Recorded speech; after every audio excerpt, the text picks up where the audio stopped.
আসসালামু আলাইকুম শিক্ষার্থীবৃন্দ, বাস্তব সংখ্যা ও অসমতার লেকচার 2-এ সকলকে স্বাগতম। আমার গত ক্লাসের আলোচ্য বিষয় ছিল বাস্তব সংখ্যার শ্রেণীবিন্যাস, মূলদ ও অমূলদ সংখ্যা চেনার উপায়, বাস্তব সংখ্যার বীজগণিতীয় স্বীকার্যসমূহ এবং এই সংক্রান্ত কিছু সমস্যার সমাধানও আমি করেছিলাম। আজকে আমি বাস্তব সংখ্যার বিধি সংক্রান্ত কিছু সমস্যার সমাধান করব, পরম মান ও অসমতা নিয়ে আলোচনা করব, এছাড়াও এই সংক্রান্ত কিছু সমস্যার সমাধান করব। এই ক্লাসটি দেখার পূর্বে যদি তোমরা আমার পূর্বের ভিডিওটি দেখে আসো তাহলে এই ক্লাসটি বুঝতে অনেকটা সহজ হয়ে যাবে। এবার আমি বাস্তব সংখ্যার বিধি সংক্রান্ত 4 নম্বর সমস্যাটি সমাধান করব। সমস্যা নাম্বার 4-এর 1 কি বলেছে এখানে? এ বি যদি বাস্তব সংখ্যা হয়ে থাকে তাহলে প্রমাণ করতে হবে যে a × -b = -ab। তো আমরা এটা প্রমাণটা কিভাবে করব? প্রমাণ করতে হবে যে a × -b = -ab। আমরা আসলে প্রমাণ করার সময় কোনো কোনো ক্ষেত্রে ডান দিকেরটা বাম দিকে হলে আমাদের সুবিধা হয়। এখন আমরা সেই কাজটিই করব, তবে সেটা আমরা ডিরেক্ট করতে পারবো না। তাহলে কিভাবে করব? এখন a × -b + ab = a × -b + b। তাহলে আমরা এখানে কোন বিধিটা প্রয়োগ করেছি? এখানে আমরা বন্টন বিধিটাই প্রয়োগ করেছি, তবে সেটা উল্টোভাবে। তাহলে আমরা কি বিধি এখানে প্রয়োগ করেছি? বন্টন বিধি। আচ্ছা, এখন এখানে আমরা কি দেখেছি? কোনো সংখ্যাকে যদি তার যোগাত্মক বিপরীতের সাথে আমরা যোগ করি তার রেজাল্ট আসবে 0। তাহলে এর রেজাল্ট আসলো 0। এটাকে কি বিধি বলা হয়? যোগের বিপরীতক বিধি। আমরা এর আগের দিনই এটা প্রমাণ করেছি a × 0 = 0। তাহলে আমরা এখানে কি পেলাম? a × -b + ab = 0। এখন আমরা কি কাজ করব? যেহেতু আমার ডান পক্ষে -ab দরকার, তাহলে উভয় পক্ষে আমরা কি করব? -ab যোগ করে দেব। a × -b + ab + -ab = 0 + -ab। আচ্ছা, এটা আমরা কোন বিধিটা প্রয়োগ করেছি? আমরা এখানে আমি এর আগেই বলেছিলাম, যদি উভয় পক্ষে কোনো কিছু এক্সট্রা আনা হয়, যদি অতিরিক্ত কিছু আনা হয়, তাহলে সেটাকে বলা হয় অনন্যতা বিধি। এখানে আমরা -ab কে এক্সট্রা কিছু এনেছি, সেই জন্য এটাকে আমরা কি বলবো? অনন্যতা বিধি, যোগের অনন্যতা বিধি। এখন আমরা কি করব? এই দুটো সংযোগ করে দিব। তাহলে এখানে আমরা কোন বিধিটা প্রয়োগ করেছি? সংযোজন বিধি। তাহলে আমরা কি জানি এখন? আমরা জানি কোনো সংখ্যার সাথে তার যোগাত্মক বিপরীত সংখ্যা যোগ করলে কি হবে? 0 হবে। এটা কি বিধি? বিপরীতক বিধি। শূন্যের সাথে যদি আমরা কোনো সংখ্যা যোগ করি তাহলে সেই সংখ্যাটি কি হয়? অপরিবর্তিত থাকে। এটাকে কি বিধি বলা হয়? এটাকে বলা হয় অভেদক বিধি, যোগের অভেদক। আমি আগেই বলেছিলাম যে আমরা সাইড নোট এবং ইমপ্লাইজ দিয়ে অঙ্ক শেষ করব না, তাহলে শেষ লাইনটি আমরা আরেকবার লিখে দিব।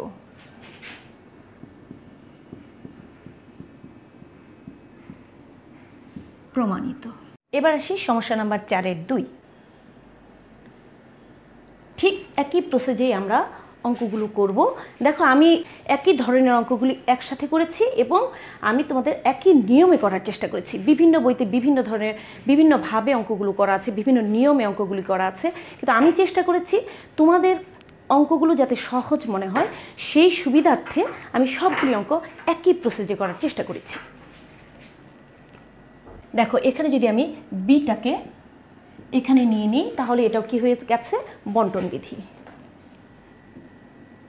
বন্টন বিধিটা আমরা এখানে উল্টোভাবে প্রয়োগ করেছি।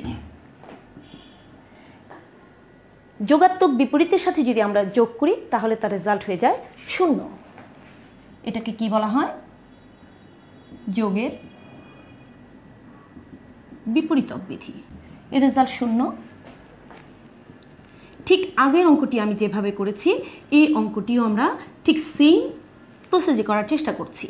তো সম্ভবত আমার বোঝা যাচ্ছে যে এখানে আমার কী করতে হবে? আবার এবিটাকে বাদ দেওয়ার চেষ্টা করতে হবে। সেক্ষেত্রে আমরা -ab উভয় পক্ষে যোগ করে দেব। যদি উভয় পক্ষে এক্সট্রা কোনো কিছু নিয়ে আসি, এক্সট্রা কোনো কিছু যোগ করি, তাহলে সেটাকেই বলা হয় কি অনন্যতা বিধি। তাহলে আমরা কি করে দিব, এবার এই দুটিকে সংযোগ করে দিব।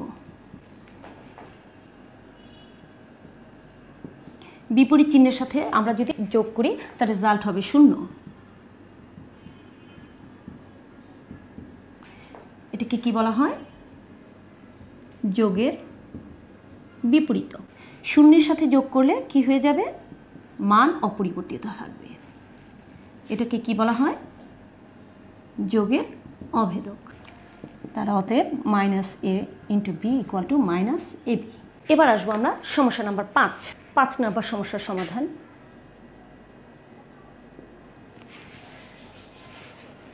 প্রমাণ করতে হবে যে -a × -b = ab। কিছু কিছু অঙ্কের মাঝে মনে রাখতে হয় যে আসলে প্রমাণটা কিভাবে করব। একই অঙ্ক বিভিন্ন পদ্ধতিতে বিভিন্ন বইতে করা আছে। আমরা জানি -a × 0 = 0, এটা আমরা আগেই প্রমাণ করেছি। -a × একটি সংখ্যার যোগাত্মক বিপরীত সংখ্যার সাথে যোগ করি, তার রেজাল্ট 0, এটা আমরা লিখতে পারি। জাস্ট উল্টো সূত্রটা প্রয়োগ করেছি।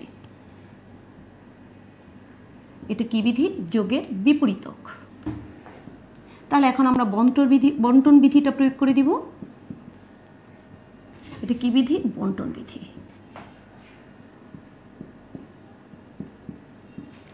-a × -b +-ab। এটা আমরা কোন সূত্রটা প্রয়োগ করেছি, a, b belongs to R হলে -a × b = -ab। এটা একটু আগে আমরা প্রমাণ করে এসেছি। তাহলে এখন কি হয় দেখো, আমাদের কাজ কি, এখন এই সংখ্যাটা যেন না থাকে সেই কাজ করা। সেটার জন্য আমার কি করতে হবে, উভয় পক্ষে ab যোগ করতে হবে। তাহলে উভয় পক্ষে এখন আমরা কি করে দিব, ab যোগ করে দিব। যে উভয় পক্ষে যদি আমরা এক্সট্রা কোনো জিনিস আনি, এক্সট্রা কোনো কিছু যোগ করি বা গুণ করি, তাহলে কি হবে, সেই এক্সট্রা কোনো জিনিস আনলেই সেটা হবে অনন্যতা বিধি। এখন আমরা কি করব, এই দুটোকে সংযোগ করে দেব।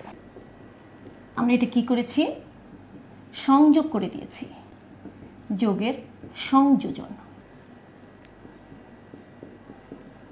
তাহলে এটা বিপরীত, যেহেতু বিপরীত চিহ্ন বিশিষ্ট এসেছে, তাহলে রেজাল্ট হবে 0। এটাকে কি বলা হয়, যোগের বিপরীতক। শূন্যের সাথে যদি আমরা যোগ করি তাহলে মানের কোনো পরিবর্তন হবে না, তাহলে সেটা কি হবে, ওই মানটাই থেকে যাবে। এটাকে বলা হয় অভেদক। প্রমাণ আমাদের হয়ে গেল। দেখো আমরা যে 3টি সমাধান করলাম প্রায় কিন্তু সেম প্রসেসেই করেছি। এবার আসি সমস্যা নাম্বার 6। আচ্ছা দেখো সমস্যা নাম্বার 6 সমাধান। যদিও এখানে অসমতা চিহ্নটি আছে, তবু আমাদের এই সমাধানটা পুরোপুরিভাবে যেহেতু বাস্তব সংখ্যার বিধির মাধ্যমে, সেই কারণে আমি এই সমস্যাটা এখানেই লিখেছি। প্রমাণ করতে হবে যে a + c < b + c দেওয়া আছে, a < b। এখন আমরা বুঝতেই পারছি আসলে আমাদের কি লাগবে, উভয় পক্ষে একটি c লাগবে, কিন্তু এটা আমরা একটু অন্যভাবে করব। তাহলে কি a + 0 < b, তাহলে এটা কি বিধি, যোগের অভেদক। এখন আমরা 0-র বদলে কি লিখতে পারি, আমরা লিখতে পারি a + c + -c। এখন আমরা কি করতে পারি, a + c + -c। এটা কি হলো, এটা হচ্ছে সংযোজন। এখন আমরা বুঝতেই পারছি আমাদের এই সিটাকে বাদ দেওয়া প্রয়োজন। যদি সিটাকে বাদ দিতে হয় তাহলে উভয় পক্ষে কি করব, সি যোগ করব। এক্সট্রা কিছু আনলেই সেটা কি হয়ে যাবে, অনন্যতা বিধি। -c + c b + c যোগের অনন্যতা বিধি। এবার আমরা কি করে দিলাম, সংযোগ করে দিলাম। এটা কি, যোগের সংযোজন। বিপরীত চিহ্নের সাথে যদি আমরা যোগ করি তাহলে তার রেজাল্ট কি হবে, 0। এটাকে কি বিধি বলা হয়, যোগের বিপরীত। 0 সাথে যোগ করলে মান আমাদের অপরিবর্তিত থাকবে, এটাকে বলা হয় যোগের অভেদক। প্রমাণ আমাদের হয়ে গেল। এবার আসবো আমরা সমস্যা নাম্বার 7। প্রমাণ করো যে, এবার আসি আমরা সমস্যা নাম্বার 7-এর সমাধান। প্রমাণ করতে হবে যে এখন আমি প্রথম দুইটি প্রমাণ যেভাবে করেছিলাম এটা অনেকটা সেইভাবে করতে হবে, অর্থাৎ এটাকে তো ডাইরেক্ট আমরা অন্য পাশে নিতে পারি না। তবে এখন আমরা কিভাবে লিখব, এখন ইন্টু AB ইকুয়াল টু, এটাকে কি বিধি বলা হয়, এগুলো যা করব সব হচ্ছে গুণের বিধি। এই অঙ্কটার মধ্যে আমাদের সেই একই ধরনের বিধি আসবে, তবে সবই আসবে হচ্ছে গুণনের বিধি, গুণনের সংযোজন। কোনো সংখ্যার সাথে যদি গুণাত্মক বিপরীত সংখ্যা গুণ করা হয় তাহলে তার রেজাল্ট আসবে 1। এটাকে কি বলা হয়, গুণনের বিপরীতক বিধি। 1 ইন্টু বি, এটাকে কি বলা হয়, গুণনের সংযোজন। তাহলে এটার রেজাল্ট কি হবে, বি। সহজে মান যদি অপরিবর্তিত পূর্বের মানটাই থাকে তাহলে কি বলা হয়, সেটাকে অভেদক বিধি। তাহলে এটা কি হয়ে গেল, এটা রেজাল্ট হবে 1। এটাকে কি বলা হয়, গুণনের বিপরীতক বিধি। তাহলে আমরা এখানে কি পেয়েছি, AB ইকুয়াল টু 1। এখন স্বভাবতই আমাদের যদি এই এবিটাকে আমরা বাদ দিতে পারি তাহলে কি হয়ে যাবে, অনেকটা প্রমাণের মতো হয়ে যাবে। তাহলে আমরা কি কাজ করব, উভয় পক্ষে এটার গুণাত্মক বিপরীত সংখ্যা দিয়ে আমরা গুণ করব।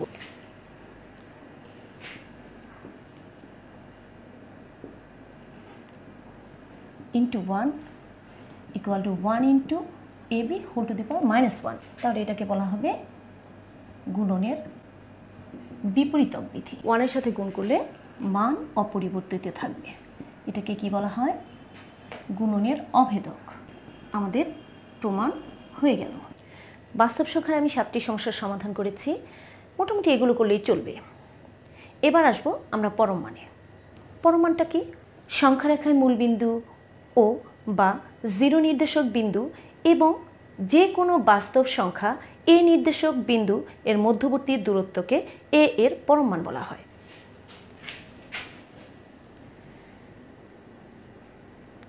এ একটি বাস্তব সংখ্যা হলে এ এর পরম মানকে এত দ্বারা প্রকাশ করা হয়। এখন আমরা একটু উদাহরণ দেখি, আসলে উদাহরণটা দেখলে অনেকটা সহজ হয়ে যায়। দেখো এখানে আমরা কি দেখলাম, আমরা দেখলাম যে পরম মানটা কি হবে, মূল বিন্দু বা 0 নির্দেশক যে বিন্দু হবে সেই বিন্দু থেকে ওই সংখ্যা নির্দেশক যে বিন্দুটা থাকবে তার মধ্যবর্তী দূরত্ব। আমরা জানি যে সংখ্যা রেখায় কি থাকে, সংখ্যা রেখায় থাকে 0, ধনাত্মক এবং ঋণাত্মক সংখ্যা। তাহলে কি হবে এখানে, যেমন এটাকে যদি আমরা মূল বিন্দু ও বলি বা এটাকে যদি আমি 0 নির্দেশক বিন্দু বলি তাহলে এদিকে কি হবে 1 2 3 4 এভাবে চলতে থাকবে। এদিকে কি হবে -1 -2 -3 -4 এরকম চলতে থাকবে।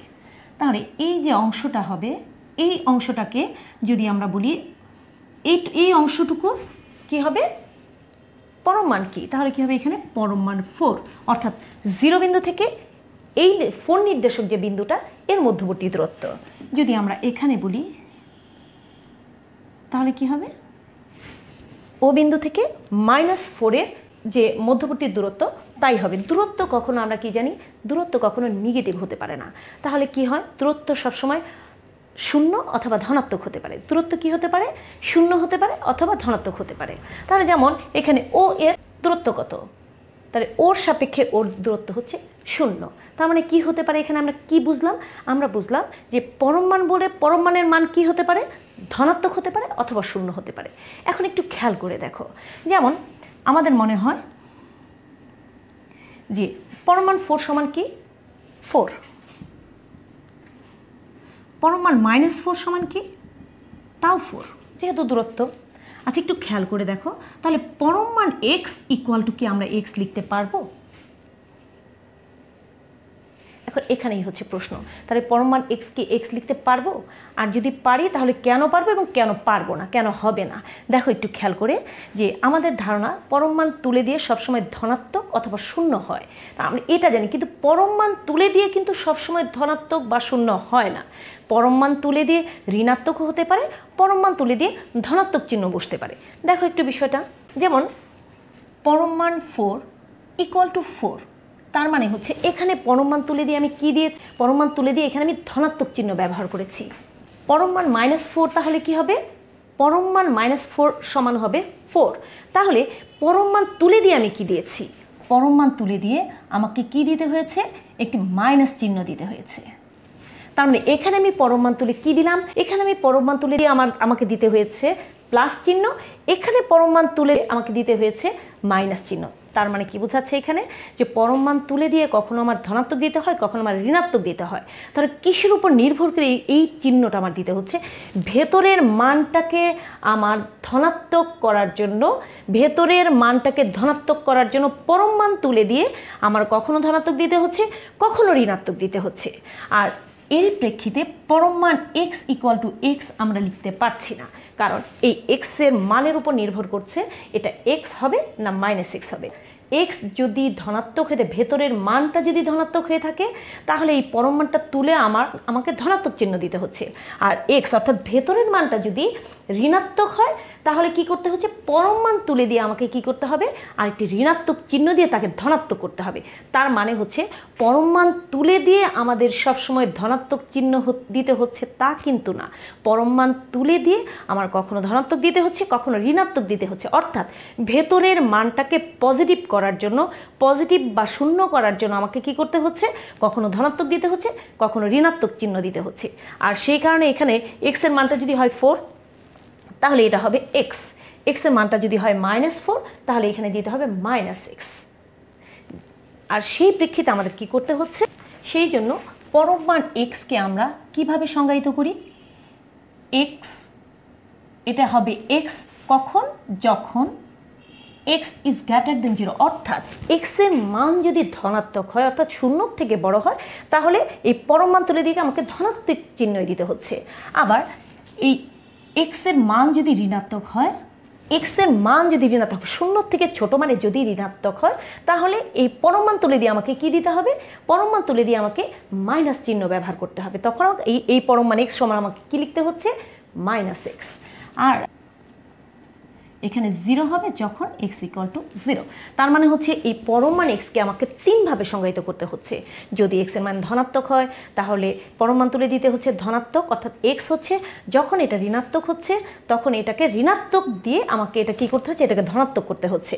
আর যখন 0, তখন তো 0ই হচ্ছে। তাহলে এইভাবে আমরা এটাকে সংজ্ঞায়িত করতে পারি। তাহলে আমরা কি দেখলাম? যে পরম মানের সংজ্ঞা হিসেবে, পরম মান হিসেবে 1 নম্বর প্রথমে আমরা জানলাম হচ্ছে যে পরম মানটা কি হয়? 0 বিন্দু হচ্ছে সংখ্যা রেখায় যে 0 নির্দেশক বিন্দু আছে, সেই বিন্দু হতে যে সংখ্যার পরম মান নির্ণয় করতে হবে, সেই নির্দেশক বিন্দুর মধ্যবর্তী দূরত্ব হচ্ছে পরম মান। আমার মনে হয় পরম মান সম্পর্কে আমাদের মোটামুটি বোঝা হয়ে গেছে। এবার আমি পরম মান সংক্রান্ত কিছু সমস্যার সমাধান করব। দেখো সমস্যা 8-এর 1 নম্বর সমাধান। দেখো এখানে খেয়াল করে আমরা কি আমরা অনেকটা এটা ব্র্যাকেট চিহ্নের মতো চিন্তা করবো যে এটা হলো একটা ফার্স্ট ব্র্যাকেট। আমরা ব্র্যাকেটের ক্ষেত্রে কী করি? ভেতরের অংশটুকুর কাজ আমরা আগে করি। তাহলে আমরা ভেতরের অংশটুকুর পরম মানে ভেতরের অংশটুকুর কাজ আমরা আগে করি। তাহলে এখানে আমরা কি জানি? যে এখানে পরম মান তুলে দিয়ে আমাকে কি দিতে হবে? পরম মান তুলে দিয়ে আমাকে মাইনাস একটা চিহ্ন দিয়ে ভেতরের মানটাকে আমার ধনাত্মক করতে হবে।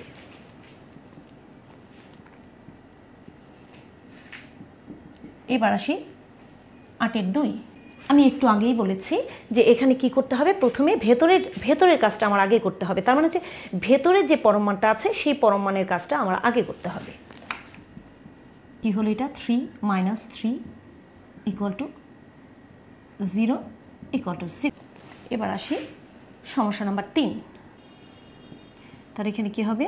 -5, পরম মানের ভেতরের কাজটুকু আগে করব আমরা, -8। এটা হলো 5 - 3 - 8, 5 - 11 ইকুয়াল টু -6। পরম মান সংক্রান্ত এই ধরনের অঙ্কগুলি সাধারণত আসতে পারে, এটুকু জানলেই আমাদের চলবে। এবার আসবো আমরা অসমতায়। তাহলে অসমতাটা কি? যে সংখ্যাগুলিকে এক্সাক্ট না, যেমন এই কলমের দাম হচ্ছে 40 টাকা, তুমি এটা নির্দিষ্ট পরিমাণে জানো যে হ্যাঁ এই কলমটির দাম হচ্ছে 40 টাকা, তাহলে সেখানে কি হবে, সেখানে আমাদেরকে একটা সমীকরণ হিসেবে আমরা লিখতে পারবো যে একটি কলম ইকুয়াল টু হচ্ছে 40 টাকা।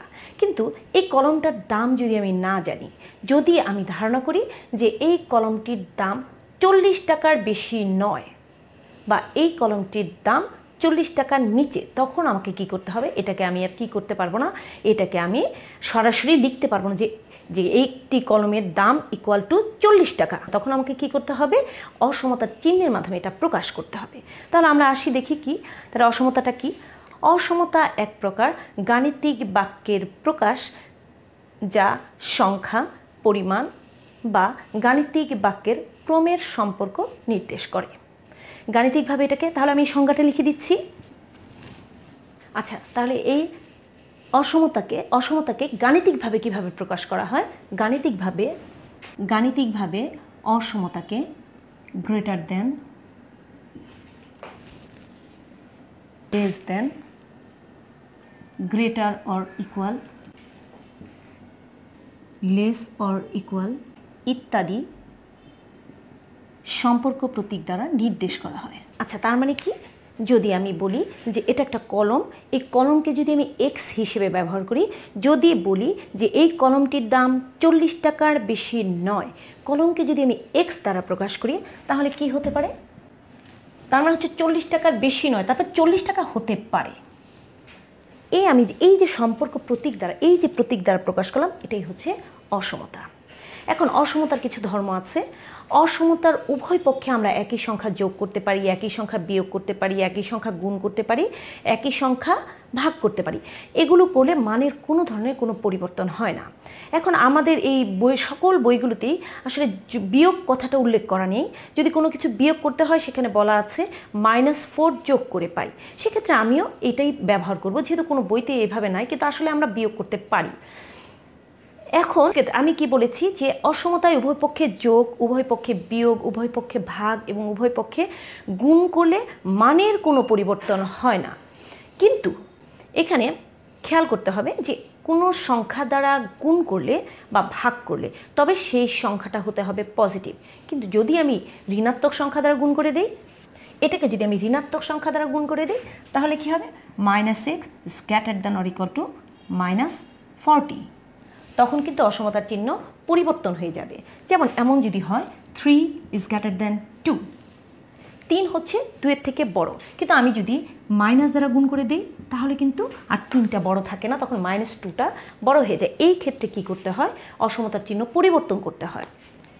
এমন যদি হয় 3 ইজ গ্রেটার দ্যান 2, 3 2-এর থেকে বড়, এটাকে যদি আমি বিপরীতকরণ করে দিই, তাহলেও কিন্তু এটা কি হয়ে যাবে? উল্টো হয়ে যাবে। যেমন 1/3 1/2, সেক্ষেত্রে কিন্তু 1/3টার বড় হচ্ছে না, এখানে কি বড় হচ্ছে?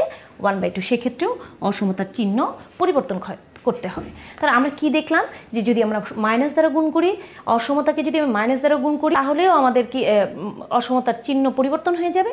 যদি আমি বিপরীতকরণ করে দিই, তাহলেও আমাদের কি হয়ে যাবে? অসমতার চিহ্নটা পরিবর্তন হয়ে যাবে। এই দুইটা ক্ষেত্রে তোমরা খুব ভালো করে খেয়াল করবে, তোমাদের কিন্তু অঙ্ক করার সময় এগুলো কিন্তু ভুল হয়ে যায়। আরেকটা জিনিস বলছি, যেমন x + 2 ইজ গ্রেটার দ্যান 5।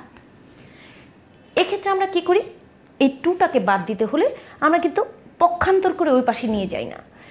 অসমতার ধর্ম হচ্ছে একে পক্ষান্তর করা যাবে না। আমরা কি জানি? অসমতার ধর্মের মধ্যে উভয় পক্ষে যোগ করতে পারবো, উভয় পক্ষে বিয়োগ করতে পারবো, ভাগ করতে পারবো, গুণ করতে পারবো, কিন্তু পক্ষান্তর করতে পারবো না। সেই কাজটাই আমরা করি। সেক্ষেত্রে আমরা কি করি? -2 যোগ করে দিই।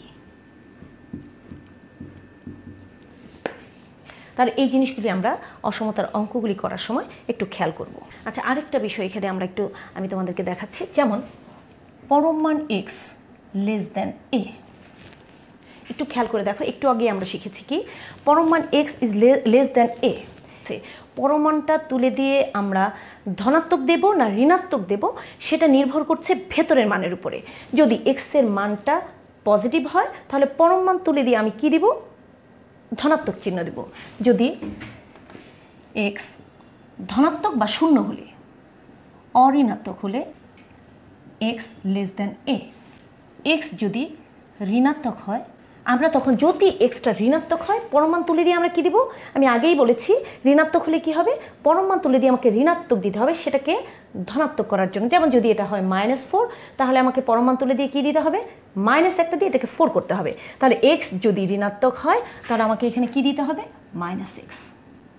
আমরা -1 দ্বারা গুণ করে দিলাম, তাহলে কি হচ্ছে এখানে, -a লেস দেন এক্স। এটা হচ্ছে 1, এটা হচ্ছে 2। এই দুইটিকে যদি আমি একত্র করে দিই তাহলে কি আসবে, -a less than x less than A.